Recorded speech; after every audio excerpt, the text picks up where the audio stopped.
Sorry. Do you anticipate Lexi or Grace kind of fitting into the rotation more, or what do you anticipate just doing in the rotation? Yeah, anytime you've got a man down, I mean, you've got, players on the bench who they have worked really hard. They haven't gotten the minutes they want, but they've worked really hard, and I know they're ready. If their number's going to be called tonight, they'll be ready. Even Temi already moved into the starting five. Without her now, I'm assuming one that Liz will be back in that spot. And how do you think things will be different for her now that she's seen kind of Temi fit into that spot so well? Yeah, Liz was awesome in her approach to not starting. She came in, she was like, "Coach, what do you need me to do?"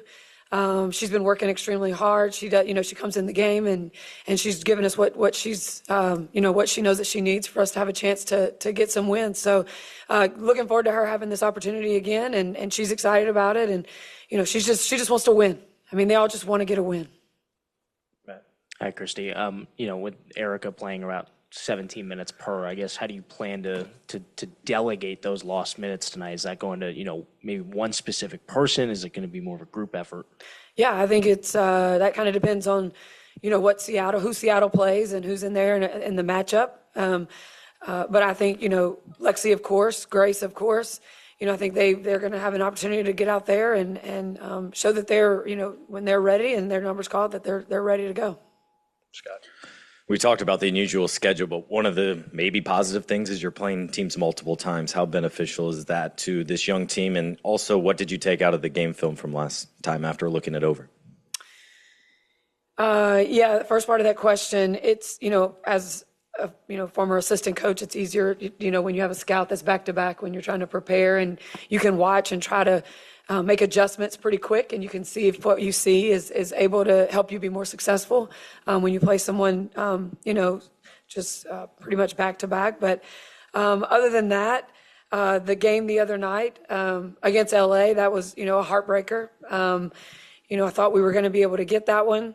There was a time where we gave up 9 quick points right there at the end of the third. Got to do better of that. We've got, when things were working early, we needed to, continue doing what was helping us in those first 2 quarters and some of our defensive schemes. And so just was able to look at those and correct those for tonight. Chloe. Yeah. You mentioned LA's 9-0 run on Tuesday. I think that was in a 4-minute stretch where you took Caitlin out of the game. Obviously, she played 34 minutes. She can't play the full 40, but how do you just balance that in terms of trying to make sure LA or any other team doesn't go on runs when she's out of the game? Yeah, we've just, working on some different adjustments, just trying to figure out where we can give her a blow here and there.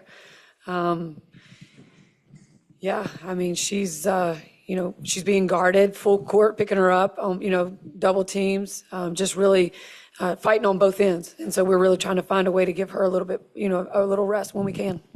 Go on Zoom real quick. Lindsay Schnell. Lindsay, you got one for Coach? Hey, Christy. So many people talk about Caitlin's scoring, understandably, and her passing, but she's also a very good rebounder. I wondered if you could tell me, number one, what makes her a good rebounder? Because as we've discussed at length, she's not super strong yet. And then how much does it help when she can just take the ball off the glass and instantly get into transition? Yeah, that's a huge advantage when, if she's able to get the rebound and push. I mean, that's the quickest way to get out of there. And she does a great job of just having a nose for the ball. She puts herself in a position, from where shots are being taken. She kind of reads it and kind of puts herself as, if they're on the right wing, she puts herself in a position where she's able to maybe get it as it comes off, either off the front or off to the, off to the side right there. But she's always looking to go move in that direction. Like she's hardly ever standing and just watching. So that's just, she does an extremely good job of that. Tony. Thank you.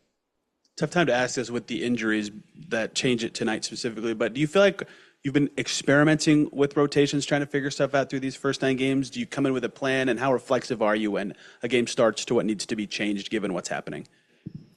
Yeah, I think when you're, trying to find those rotations and you're playing every other night, it's hard to, to get a good idea of hey, this person's going to play this many minutes. And I think we're still in that learning phase. And then you throw in, Timmy getting hurt and Erica not with us tonight. Now you're looking at a whole different rotation. So it's just, again, it goes back to a personnel of the other team and the matchups. All good. All right. Thank you, everybody.